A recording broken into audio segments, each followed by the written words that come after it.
So my name's Michael Yezerski. I'm a composer, and we're in beautiful Park City, Utah for the Sundance Film Festival.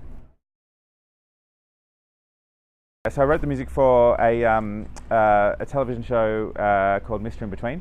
It's a six-part drama directed by Nash Edgerton, and it's written and starring Scott Ryan, and it's absolutely it's a fantastic piece of work. It's about a hitman. It's called InBetween. It's about a hitman whose personal life is sort of falling apart. He's an excellent hitman, he's or a fixer.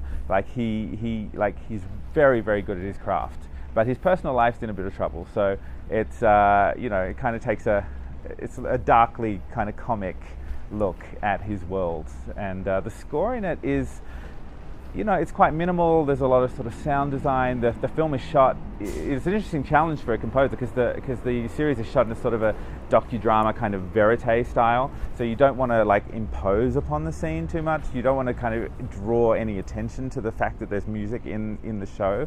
It just needs to be part of the world. You might be gently guiding the audience in one direction, but you don't really want them to know. You definitely don't want them to kind of be taken out of the drama at any point. So that's a challenge in itself.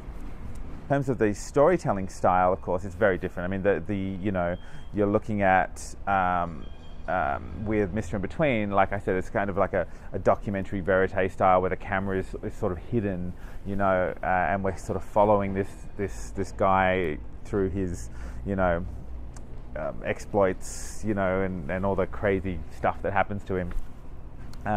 But of course, with blind spotting, it's much more stylized. There are points in the film where you can become aware of the camera in a really good way. You can become, there's sort of some interesting edits and split frames and all this kind of cool visual effects. So it's much more. Even though there are some musical choices that are actually the same in both shows, I think the tone of both films is very, very different, and also, the fact that one's Australian, like InBetween is an Australian show. Australians speak differently, especially, the character of Mr. Inbetween. He's, he talks in a kind of, it's not mumbling, but it's just a very different way of speaking from the kind of over the top, sort of, sort of projections that are some of them that are in blind spotting. But but yeah, in Mr. Inbetween, it's quieter. It's